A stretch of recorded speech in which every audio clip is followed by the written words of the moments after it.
kita akan membahas materi mengenai pencemaran lingkungan.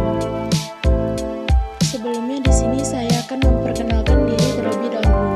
Perkenalkan, nama saya Tari Oktarisya dengan NIM 20 30 20 70 79 dari kelas Pendidikan Biologi 2 dengan dosen pengampu Protokol Aini Magister Pendidikan. Baik, langsung saja ke topik materi. Apa sih itu pencemaran lingkungan? Jadi, pencemaran lingkungan itu adalah proses masuknya atau dimasukkannya makhluk hidup, zat, energi, dan ataupun komponen lainnya ke dalam lingkungan hidup oleh kegiatan manusia ataupun proses alam, sehingga kualitasnya turun sampai ke tingkat tertentu yang menyebabkan lingkungan tersebut tidak dapat berfungsi sesuai dengan peruntukannya. Jenis pencemaran lingkungan. Jenis pencemaran lingkungan dibagi menjadi 3. Yang pertama itu ada pencemaran udara, pencemaran air, dan pencemaran tanah. Yang pertama itu ada pencemaran udara. Pencemaran udara terjadi karena adanya zat-zat polutan yang mengotori udara. Zat-zat polutan ini dapat dihasilkan dari penggunaan alat-alat tertentu seperti AC, kendaraan bermotor, dan hair dryer.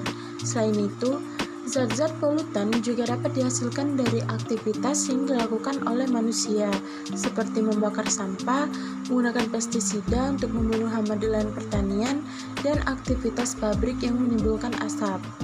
Yang kedua itu ada pencemaran air.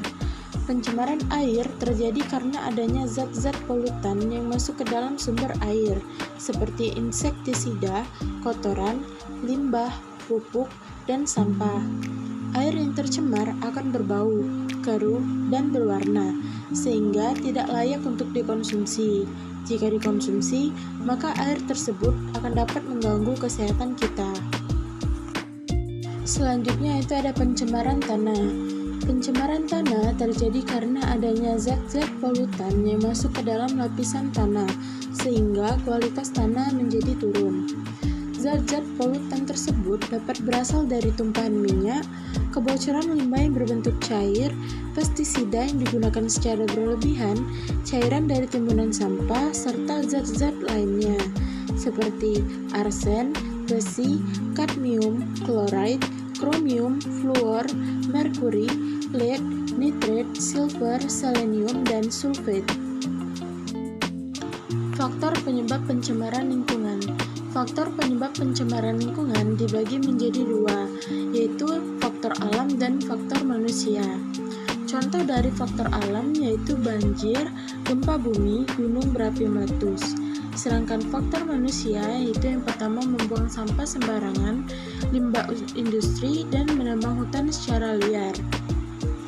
Dampak pencemaran lingkungan. Pencemaran lingkungan yang terjadi tanpa kita sadari akan menimbulkan ketidakseimbangan lingkungan atau ekosistem yang ada. Sebab, pencemaran akan merusak keadaan yang mulainya baik menjadi tidak baik. Ketika terjadi pencemaran, akan banyak ada hal yang terganggu. Bukan hanya manusia, namun hewan dan juga tumbuhan pun akan ikut terganggu. Berikut ini ada beberapa contoh dari dampak terjadinya pencemaran lingkungan. Yang pertama itu ada terganggunya keseimbangan lingkungan kita.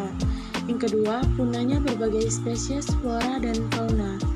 Yang ketiga, berkurangnya kesuburan tanah. Yang keempat, meledaknya pertumbuhan hama. Yang kelima, menyebabkan terjadinya lubang ozon. Yang keenam, terjadinya pemekatan hayati. Dan yang terakhir, itu menyebabkan keracunan dan penyakit.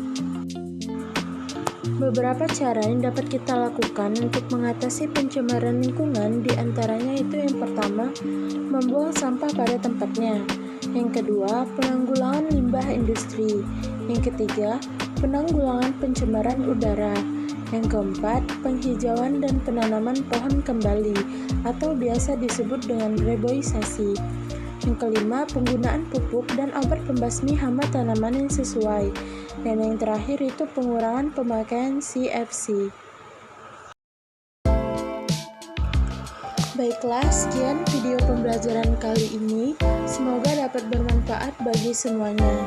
Thanks for watching. Jangan lupa like dan komen ya.